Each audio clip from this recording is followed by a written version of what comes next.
Welcome to Passionate Reply, and welcome to Great Albums. This time around, I'll be taking a look at one of my favorite hidden gems from the mid-1980s, the sophomore LP of Blamage, entitled MANGE TOUT. Despite their relative obscurity today, particularly in comparison to many of their contemporaries, Blamage weren't total strangers to the pop charts. Their first full-length LP, 1982's Happy Families, would yield the biggest hit of their career, Living on the Ceiling, which peaked at number 7.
While it never got to be a chart topper, Living on the Ceiling is still an unforgettable track in its own ways. Perhaps its most distinctive feature is its use of the traditional Indian instruments, the sitar and tabla. While 80s synthpop is certainly full of Orientalism, most of the references you'll find are pointing to the Far East and the perceived aesthetic sophistication and techno-utopian futurism of China and Japan. Aside from certain works of Bill Nelson, Blamage were pretty much the only ones engaging with South Asian musical themes. Blamange's instrumentalist, Stephen Luscombe, grew up in London's Southall neighbourhood, which had a high population of immigrants from southern Asia, which led him to a lifelong interest in Indian music. Combined with electronics, it makes for a totally unique sound, which ends up sounding better in practice than it might in theory. While anytime white European musicians turn to alternative cultures as artistic tools, there's a valid cause for some degree of criticism and concern, there's also an artsy, left-field unhipness about Blamage, who seemingly drew from Indian music not only alone, but purely for sonic enjoyment. Unlike the exotic fantasies spun by groups like Japan, none of Blamange's songs seem propelled by any specific idea or ideology about India, but rather seem to tackle common pop themes of love and heartbreak against the seemingly non-sequitur musical backdrop. While we as listeners might have strong associations with particular sounds, this is ultimately more cultural than innate, and there's really no reason why a composition with Indian instruments must revolve around some theme of Indian-ness. It isn't like people in India don't also fall in love. However you feel about these influences, the role of Indian instruments is only increased on MANGE TOUT, where they appear on multiple tracks, including the album's most successful single, Don't Tell Me.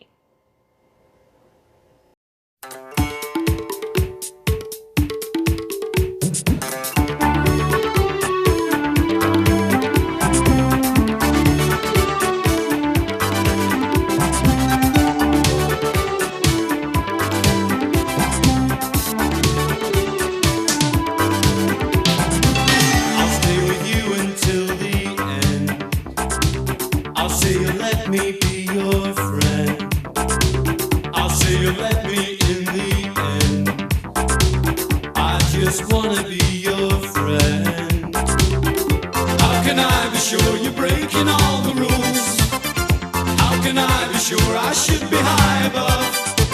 I climbed the mountain, reaching for the skies, and all too soon I jumped the moon and find I'm losing my mind. Don't tell me I'm the howling wind.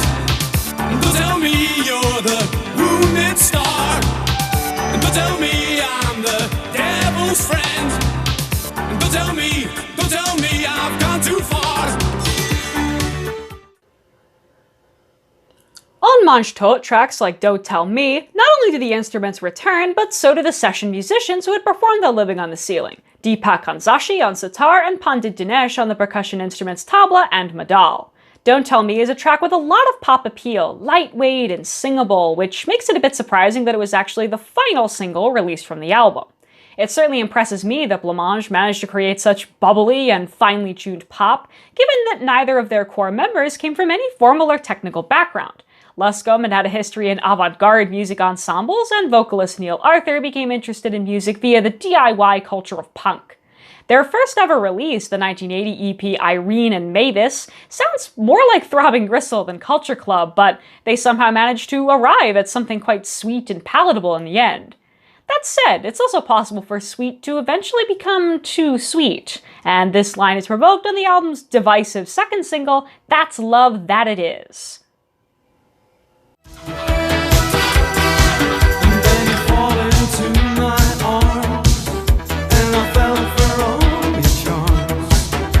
Sure, I'm the only one that cares.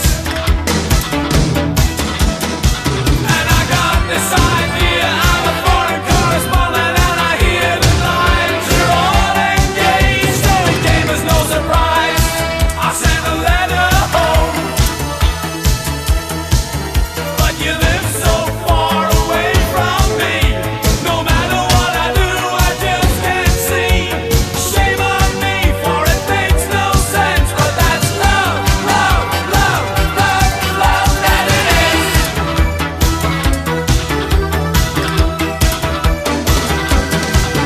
Extreme to extreme, I'll do anything for you. Black and white, and then you turn it black and blue. High and low, rough and smooth, night and day, and you turn my pleasure to pain.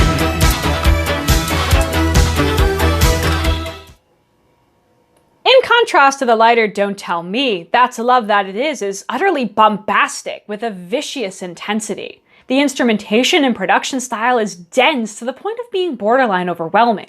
By this point in his life, Stephen Luscombe had recently discovered that he was gay, and his time spent in nightclubs that catered to the gay community provided another pillar of Blamange's signature sound, the influence of the queer disco tradition, which is almost certainly the source of this tightly packed instrumental arrangement style.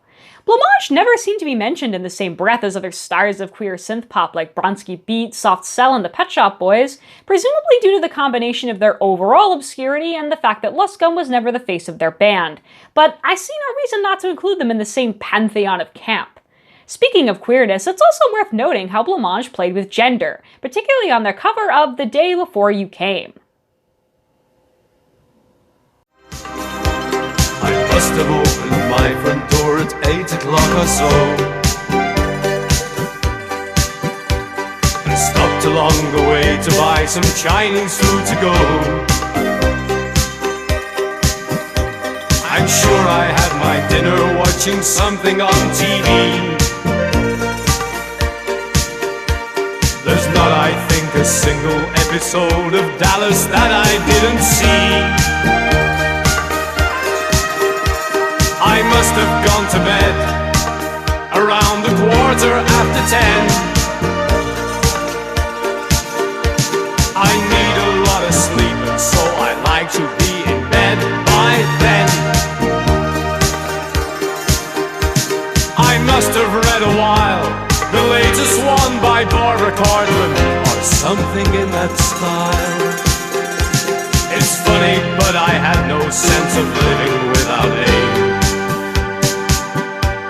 The day before you came.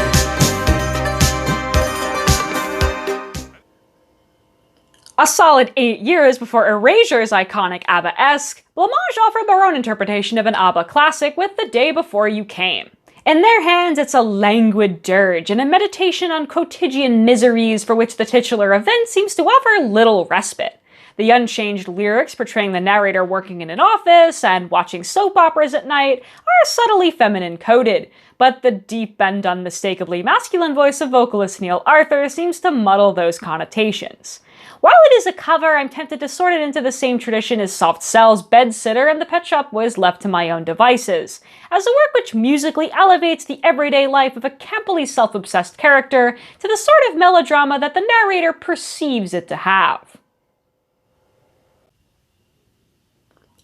a lot of time praising the instrumental side of their music so far, but it's also true that Blamage wouldn't be Blamage without Arthur's contributions. The presence of his rough and untrained voice with the added gruffness of a northern accent draws a line between these tracks and a typical pop production, and he sells us quite successfully on the gloomy, ominous feeling of tracks like The Day Before You Came and the album's lead single, Blind Vision. Blind visions and no reasons for actions. In a dream, when I'm reading pages full of words, the harder you look, it's getting hard, it's not. A dream's a dream, in a dream, when I'm reading pages full of words, it's getting hard, it's not, it's getting hard, it's getting harder, ooh, it's getting hard.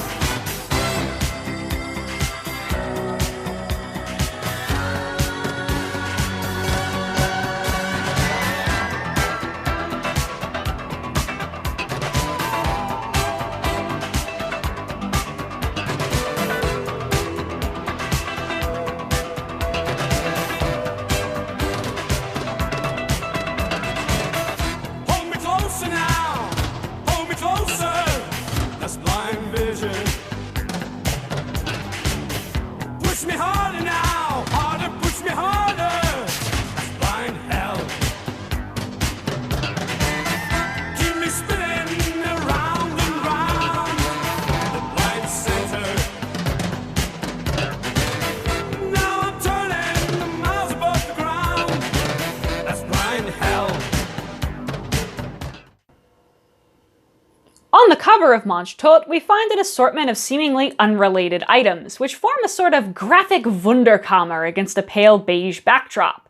Perhaps the best theme that could be assigned to them is that of travel. We see several means of transportation, such as a boat, a motorbike, and an airplane flying above a map, as well as items that can be taken as symbols of exotic locales, such as a North American cactus and an elephant and Zulu Nguni shield from Africa.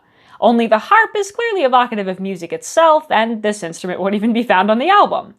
The album's title, MANGE TOUT, suggests that we are getting full Blamage, or all of Blamage. Taken together, the cover and title seem to imply that this album is stuffed to the brim and contains a whole world of musical ideas. I would definitely agree that that's a major motif of the album. It's audacious, explosive, freewheeling. It very much feels like an album that was put together on the back of a first initial success, with a pumped-up budget and bold creative vision, and pulls no punches. Perhaps the most compelling feature of MANGE TOUT, and the primary reason I recommend this album so highly, is its unbridled enthusiasm for what it's doing. Even in its ostensibly experimental moments, MANGE TOUT feels not like an album that is trying something, but rather one that boldly and assuredly proclaims the things it does, and embraces a kind of more is more maximalism. In hindsight, it's easy to see MANGE TOUT as the creative as well as commercial peak of Blamange's career. Their follow-up release, 1985's Believe You Me, is far from the worst album I've ever heard, but it definitely doesn't feel quite the same as the classic Blamage works, adopting a more middle-of-the-road, radio-friendly synth-pop direction, with less of the Southern Asian influences and experimentation that really set them apart in the saturated synth-pop landscape. While not a work devoid of merit, Believe You Me was a relative commercial dud, and the duo would split soon after, chiefly citing personal and creative differences, though they did have a brief reunion in the early 2010s. Maybe it's over, and if it is, don't mind me saying it's been a strange love that's carried us there, and if it hurts you, and if it makes you cry, we had a love to last years, should have pulled us through all of these tears, don't throw our love away. No, no, no,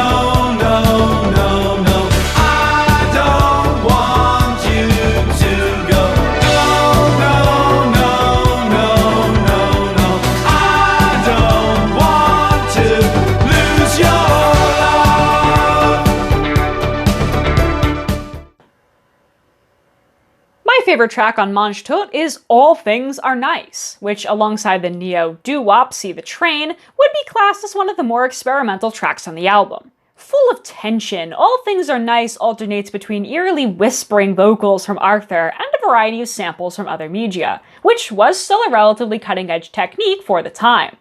All Things Are Nice is almost certainly the most conceptual track of the album, as samples discuss World War and Arthur whispers that we can't keep up with it. The song is probably to be interpreted as a commentary on the runaway nature of technology and so-called progress in the modern age. The titular assertion that all things are nice seems to be ironic, or perhaps it embodies a sheer love of chaos and unpredictability for their own sake, which would certainly fit the album's mood. It also feels like it might be a sort of defense of the album itself. Like I said, Mange TOUT is serving us all of Blamage, and isn't it fun to get to have all of something? That's everything for today. As always, thanks for listening.